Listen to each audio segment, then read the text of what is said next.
당신은 주변에서 무언가가 변하고 있다는 느낌을 받은 적이 있나요? 아무도 말하지 않아도 마치 문이 조용히 닫히기 시작하고 시선들이 말하지 못한 질문들을 담고 있는 것처럼. 주의하세요. 이것은 우연이 아닙니다. 많은 경우 소리를 내지 않는 전쟁이 있습니다. 그것은 은밀한 대화 속에서, 왜곡된 해석 속에서, 조심스럽게 조작된 이야기들 속에서 벌어집니다.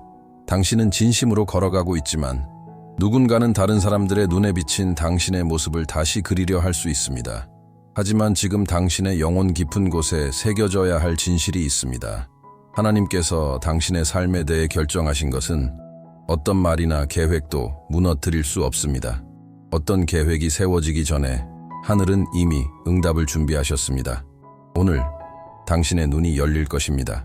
지금 무슨 일이 벌어지고 있는지, 하나님께서 어떻게 공격을 기회로 바꾸시는지, 그리고 이 순간이 왜 새로운 계절의 시작일 수 있는지를 이해하게 될 것입니다. 계속 함께 하세요. 지금부터 깨닫게 될 진리는 당신이 이 시기를 대하는 방식을 완전히 바꿔놓을 수 있습니다. 아무도 말하지 않아도 당신은 변화를 감지합니다. 환경은 침묵하지만 당신의 영은 듣습니다. 침묵은 무거워지고 시선은 반박자 더 머무릅니다. 당신이 들어서면 대화의 분위기가 달라집니다. 정확히 어떤 말이 오갔는지는 알 수 없지만 무언가 있었음을 압니다. 그리고 당신의 마음 깊은 곳에서 불편한 확신이 자라나기 시작합니다. 무언가가 꾸며지고 있고 당신은 그 자리에 없었다는 것. 단순한 불편함처럼 느껴질 수 있지만 사실은 영적인 현상입니다. 보이지 않는 움직임이 있습니다. 당신의 이미지를 바꾸려는 시도, 당신의 이야기를 당신 것이 아닌 방식으로 다시 그리려는 시도, 당신을 만지지 않고 당신의 존재를 지우려는 시도. 이것은 단순한 뒷담화도 의견도 아닙니다. 전략입니다. 적이 선호하는 방식입니다. 걱정으로 위장하고 미소로 감추며 의도를 도구로 담아 움직입니다. 그리고 가장 아픈 점은 대개 당신의 마음을 들은 사람들, 당신의 식탁에 앉았던 사람들, 당신의 존재로 인해 축복을 받았던 사람들에게서 시작됩니다. 당신을 향한 무기로 쓰이는 것은 바로 당신의 이름입니다. 하지만 하늘은 무관심하지 않습니다. 하나님은 이미 어둠 속에서 짜이고 있는 것을 가로채셨습니다. 당신의 눈에는 아직 보이지 않을지라도 그분은 이미 당신을 위한 정의의 실타래를 엮고 계십니다. 오늘 당신은 이해하게 될 것입니다. 당신을 무너뜨리려는 부당함이 하나님께서 당신을 세우시는 도구가 될 수 있다는 것을, 끝나버린 듯한 한 사이클이 사실은 새로운 운명의 시작일 수 있다는 것을. 당신은 자신이 없는 방에서 이야기되고 있다고 느껴본 적 있나요? 당신에 대한 대화가 진행되고 있지만 어떤 말도 당신에게 직접 전달되지 않는다는 느낌을 받아본 적 있나요? 마치 당신의 이미지가 낯선 손에 의해 조용히 형성되고 있는 것처럼 당신은 여전히 섬기고 사랑하며 살아가고 있지만 발밑의 땅이 서서히 흔들리고 있다는 사실조차 모른 채 어떤 사람들은 외침으로 당신을 공격하지 않습니다. 암시로 공격합니다. 그들은 당신을 노골적으로 비난하지 않습니다. 단지 의미심장한 말들을 던집니다. 그들은 행동으로 당신을 배제하지 않습니다. 시선과 생략, 계산된 침묵으로 그렇게 합니다. 이렇게 시작됩니다. 맥락에서 벗어난 문장 하나, 순진한 척 던진 질문 하나, 작은 생략과 미묘한 왜곡으로 다시 전해진 이야기 하나. 목적은 단지 당신에 대해 말하는 것이 아닙니다. 다른 사람들이 당신을 보는 방식을 바꾸는 것입니다. 당신을 조금씩 문제의 중심으로 바꾸려는 것입니다. 이 모든 것은 걱정, 배려, 진실함이라는 가면을 씁니다. 하지만 영으로는 알 수 있습니다. 숨겨진 의도가 있다는 것을. 그들은 당신을 제거하려 하고 있습니다. 드러나지 않게 조용히. 이러한 움직임이 느껴진다면 무시하지 마세요. 그것은 과장이 아닙니다. 외로움도 아닙니다. 망상도 아닙니다. 성령께서 당신의 이름을 둘러싸고 무언가가 움직이고 있다는 것을 경고하고 계신 것입니다. 그것은 하나님께로부터 온 것이 아닙니다. 지금 깨달아야 할 중요한 진실이 있습니다. 당신의 이름을 둘러싼 이 모든 일은 단순한 우연이 아닙니다. 단지 인간적인 갈등도 아니고 까다로운 사람들이 만들어낸 문제도 아닙니다. 이것은 영적으로 설계된 전략입니다. 당신을 지치게 하고 흔들리게 하고 가능하다면 하나님께서 심으신 자리에서 밀어내려는 전략입니다. 하나님께서 누군가의 삶에 큰 일을 하시려 할 때마다 지옥은 반응합니다. 하지만 큰 폭발로 시작하지 않습니다. 조용한 음모로 시작합니다. 거짓된 조언으로. 당신의 이름이 언급되지만 당신의 목소리는 들리지 않는 회의로 시작합니다. 예루살렘의 성벽을 재건하던 느헤미야를 기억하세요. 처음부터 적이 칼을 들고 오지 않았습니다. 첫 번째 시도는 훨씬 교묘했습니다. 암시가 담긴 편지들, 그를 산만하게 하려는 만남의 제안, 그의 신뢰를 약화시키려는 소문들. 목적은 하나였습니다. 느헤미야를 건축에서 멈추게 하려는 것, 하나님께서 세우신 자리에서 내려오게 하려는 것. 지금도 같은 패턴입니다. 공격은 직접적이지 않습니다. 심리적이며 관계적이며 감정적입니다. 계획은 당신을 드러내는 것이 아니라 지치게 하고 혼란스럽게 하고 좌절하게 하여 스스로 포기하게 만드는 것입니다. 하지만 오늘 하나님께서 당신을 정신 차리게 하십니다. 당신은 육적인 무기로 보이지 않는 전쟁을 싸울 수 없습니다. 이 전쟁은 실제이며 하지만 최종적이지는 않습니다. 당신을 향해 준비된 모든 무기는 하나님의 신실함을 증명하는 증거로 사용될 것입니다. 결코 당신의 끝이 되지 않을 것입니다.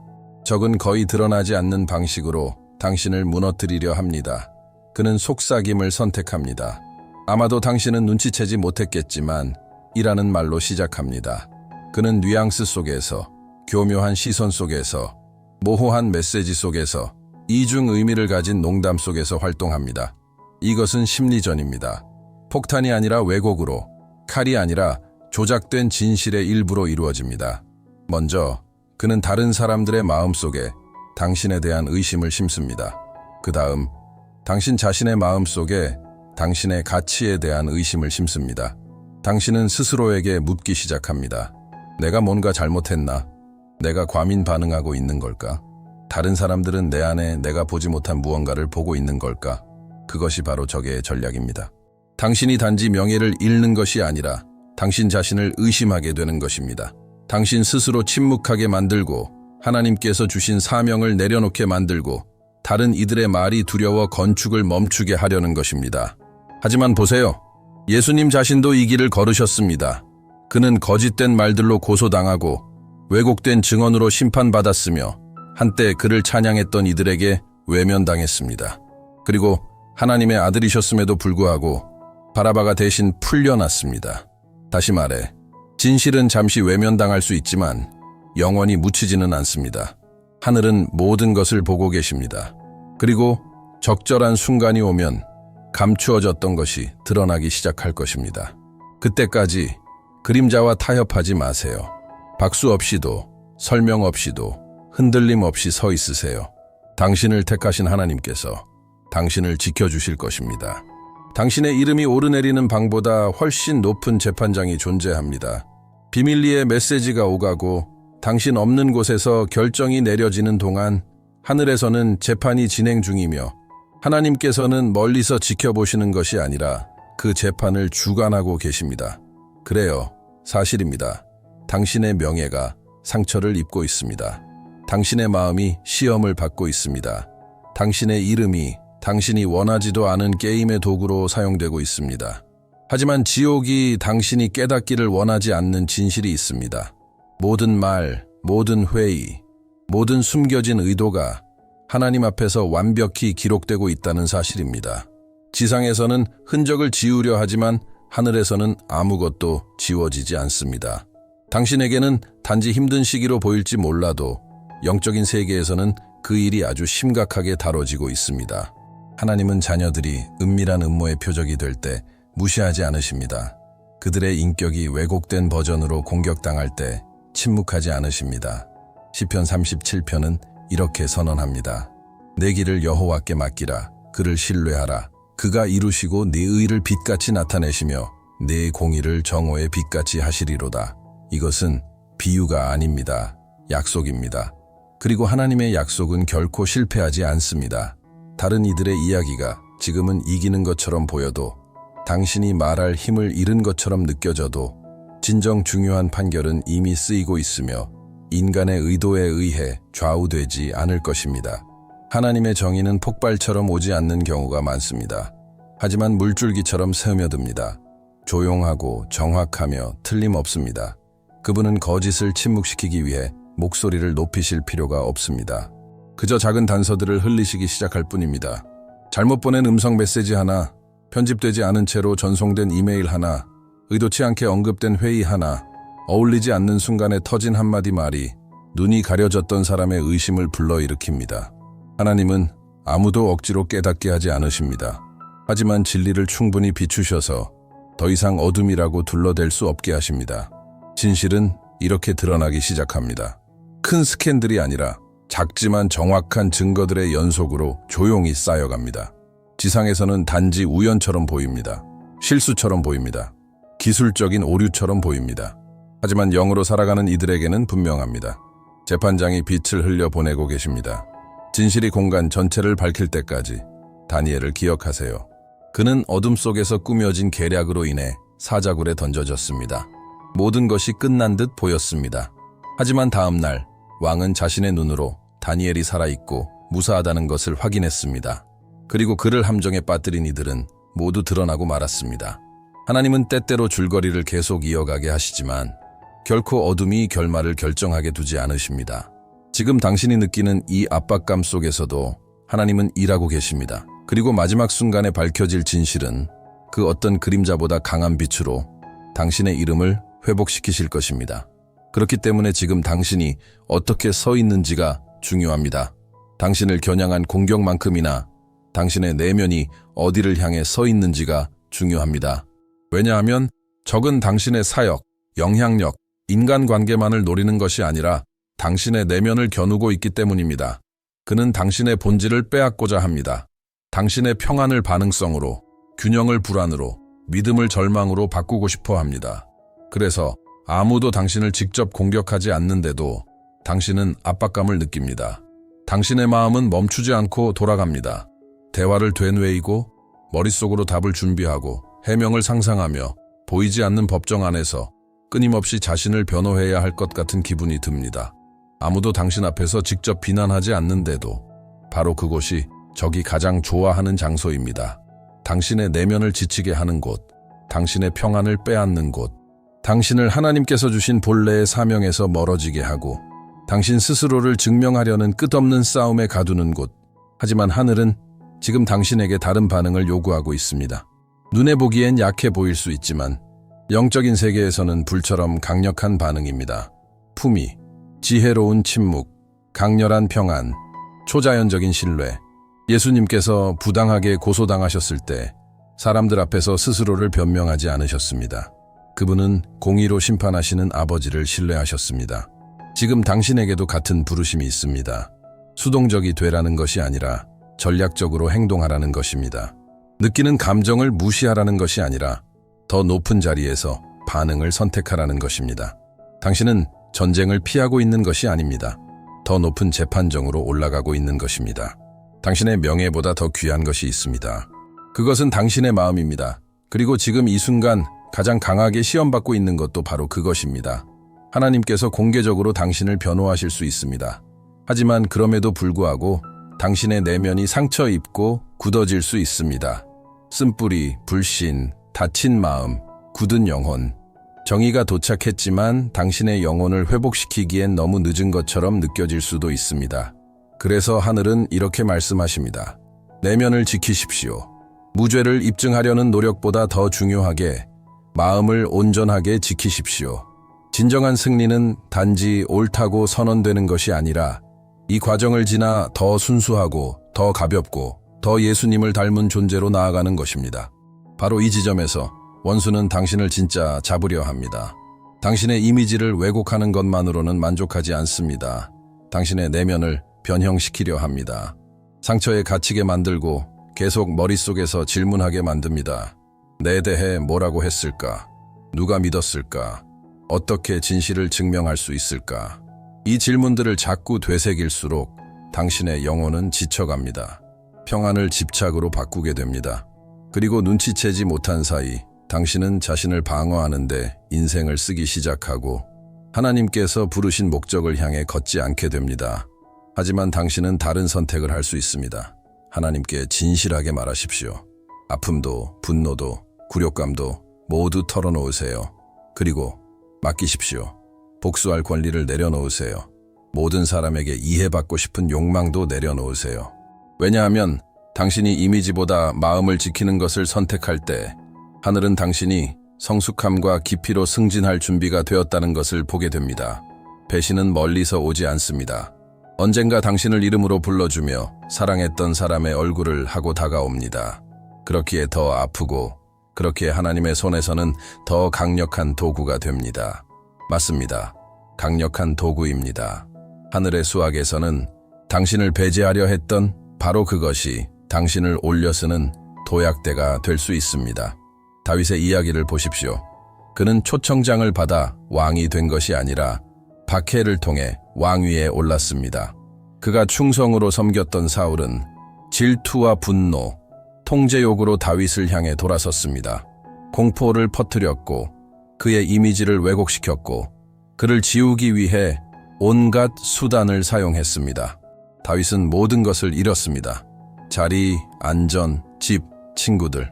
결국 그는 동굴과 광야로 숨어들었습니다.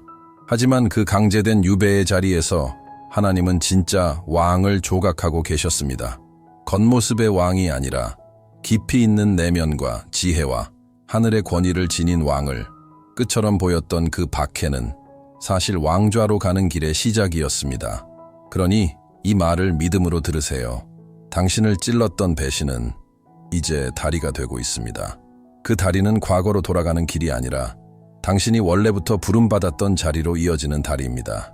당신을 거절했던 곳으로 돌아가려 하지 마세요. 하나님께서 그 고통을 방향으로 사용하시게 하세요. 당신에게서 빼앗긴 것들은 하나님께서 주시기로 결정하신 것을 막을 수 없습니다. 문들이 설명 없이 닫히기 시작할 때, 한때 편안했던 공간들이 갑자기 숨 막히게 느껴질 때, 그것은 단순한 슬픔이 아닙니다. 전환의 신호입니다.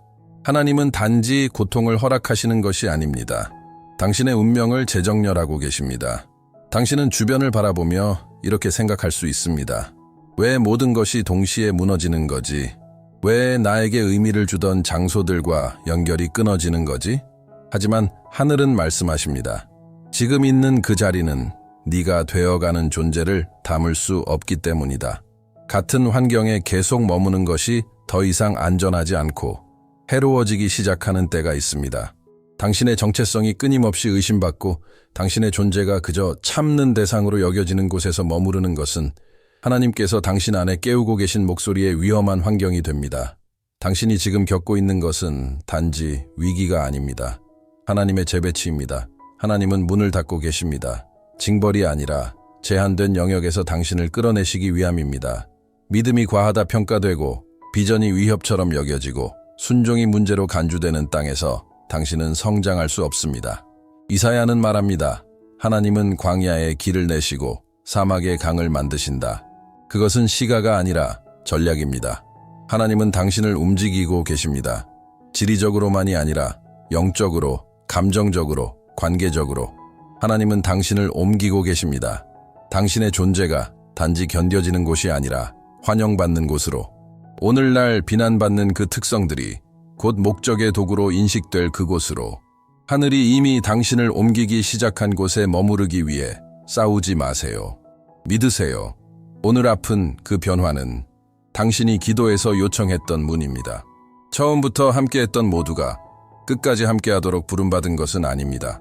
이것은 힘든 진리이지만 깊은 해방을 가져오는 진리입니다. 한 시기에는 축복이었던 어떤 관계들이 지금 하나님께서 당신 안에서 확장하고 계신 부르심에는 더 이상 맞지 않습니다. 그리고 당신은 느낍니다.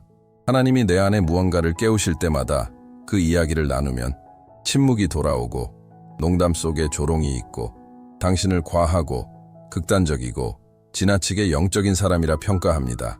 이 신호들을 무시하지 마세요. 이것은 당신이 다른 이들보다 낫다는 의미가 아닙니다.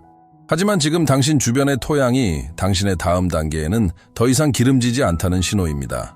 화분을 넘어서 자란 나무처럼 당신은 옮겨져야 더 자랄 수 있습니다. 이 과정은 고통스럽습니다. 당신이 수년을 투자했던 자리에서 떠나야 하고 어떤 사람들은 더 이상 당신을 바르게 보지 않기로 결정하며 하나님께서 새로운 환경을 마련하실 때까지 겉으로는 외로움 같은 시간을 지나야 합니다. 하지만 이 말을 마음으로 들으세요. 당신은 거절당하고 있는 것이 아닙니다. 재배치되고 있는 것입니다. 당신은 잊혀진 것이 아닙니다. 정제되고 있는 것입니다. 그리고 이 전환의 반대편에는 아직 당신의 이야기를 모르지만 당신의 본질을 단 몇 초 만에 알아볼 사람들이 기다리고 있습니다. 그들이 당신을 향한 것을, 이전 사람들이 그저 참았던 것을 기꺼이 귀하게 여길 것입니다. 가지치기는 아픕니다. 그러나 그것은 더 큰 열매가 오고 있다는 신호입니다. 당신의 고통은 당신의 다음 계절로 가는 다리가 될 것입니다.